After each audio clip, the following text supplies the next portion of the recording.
বন্ধুরা, আজকে করছি মসুর ডাল চচ্চড়ি। এটা বেশি সময় লাগে না। কাঁঠাল দানা, পেঁয়াজ দিয়ে মসুর ডাল চচ্চড়ি কি করে করছি দেখ।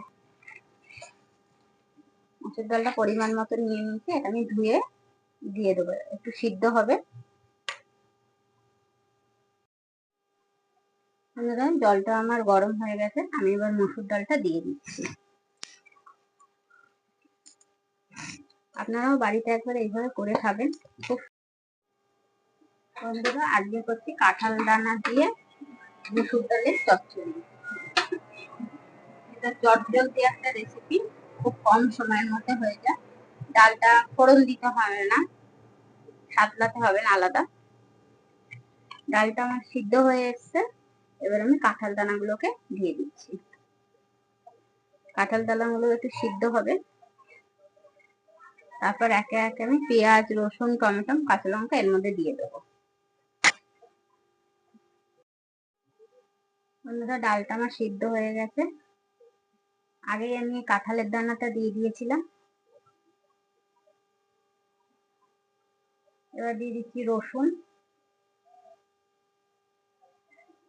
রসুনগুলো দিয়ে দিচ্ছি। তারপর দিচ্ছি টমেটো।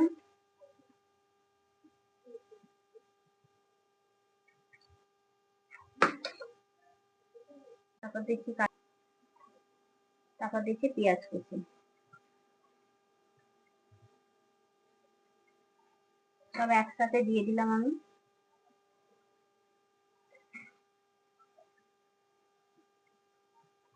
এর মধ্যে দেবো এবার হলুদ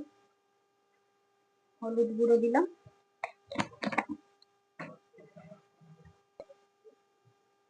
গোটা জিরে,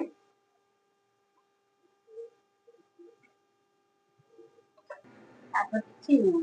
স্বাদ অনুযায়ী আপনারাও দিয়ে দেবেন। তারপর দিচ্ছি চিনি।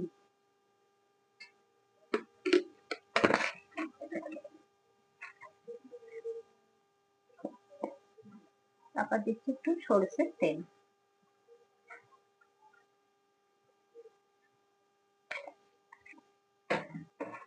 এটা এইভাবে এবার ফুটবে।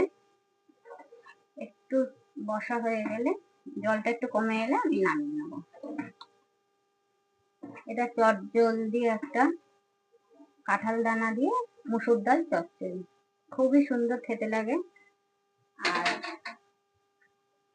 কম সময় লাগে।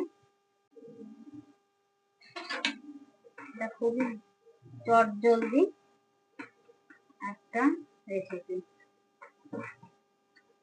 এটা আমার জলটা একটু কমে এলে আমি নামিয়ে নেবো। কমপ্লিট।